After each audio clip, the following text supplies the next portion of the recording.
नमस्कार दोस्तों, मैं एसपी पांडे। आप देख रहे हैं इंडिया यस टीवी। स्वागत करता हूं आपका एक विशेष रिपोर्ट में। गोसाईगंज विधानसभा क्षेत्र की इस बार राजनीतिक स्थिति क्या होगी और क्या लोटन राम निषाद बन सकते हैं सपा के प्रत्याशी। आज हम इन्हीं सवालों की तह तक जाएंगे। हमारे साथ बने रहिए। गोसाईगंज विधानसभा अयोध्या जिले में आती है और अंबेडकर नगर लोकसभा क्षेत्र का हिस्सा है। 2022 में सपा के अभय सिंह यहाँ से जीते थे। बीजेपी के इंद्र प्रताप तिवारी खब्बू दूसरे नंबर पर रहे। सपा ने वोट शेयर लगभग 43.9 और बीजेपी का 38.5 रहा। बीजेपी के आरती तिवारी ने एसपी के अभय सिंह से गहरे अंतर से हार गई थी। अब आइए हम जानते हैं गोसाईगंज की राजनीतिक स्थिति और 2022 का विश्लेषण। 2012 में सपा के अभय सिंह ने बीएसपी नेता को बड़े अंतर से हराया था, मगर 2017 में बीजेपी ने सीट जीत ली थी इंद्र प्रताप तिवारी के नेतृत्व में। 2022 में फिर से सपा ने वापसी की। ये स्थितियां ये दिखाती हैं कि गोसाईगंज में सीट उतार चढ़ाव वाली है। जन पक्षधर वोट तय करने वाली भूमिका निभाते हैं। बीजेपी और सपा दोनों के पास इस सीट को जीतने की क्षमता रही है। अब आइए जानते हैं कि आखिर लोटन राम निषाद है कौन और इनकी राजनैतिक पृष्ठभूमि क्या है। लोटन राम निषाद सपा के ओबीसी प्रकोष्ठ से जुड़े नेता हैं, जिन्होंने भाजपा को खुली चुनौती दी है। वर्ष 2020 में भगवान राम पर दिए गए विवादित बयान के कारण उन्हें ओबीसी सेल की प्रदेश अध्यक्षता से हटा दिया गया था। इसके बाद उन्होंने 2022 में कांग्रेस के सिंबल पर गाजीपुर से चुनाव लड़ा था। अब फिर सपा में लौटे हैं और हाल ही में सपा प्रदेश प्रमुख अखिलेश यादव ने उन्हें गोसाईगंज विधानसभा का प्रभारी नियुक्त किया है, जिससे मजबूत संकेत है कि वो आगामी विधानसभा में चुनाव में सपा का उम्मीदवार बन सकते हैं।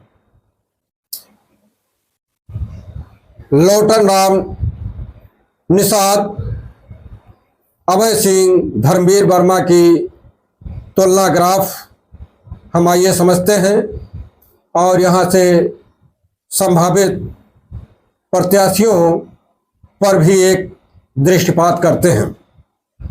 क्योंकि सपा ने लोटन राम को गोसाईगंज का प्रभारी बना दिया है, यह माना जा रहा है कि पार्टी उन्हें प्रत्याशित घोषित कर सकती है।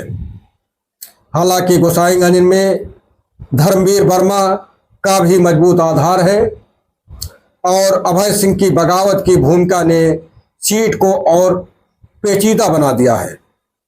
इस तरह की तैयारियों के पीछे सपा की रणनीति है स्थानीय जातीय समीकरण, निषाद, ओबीसी वोट बैंक और धार्मिक संवेदनशील इलाके में उनका प्रभाव।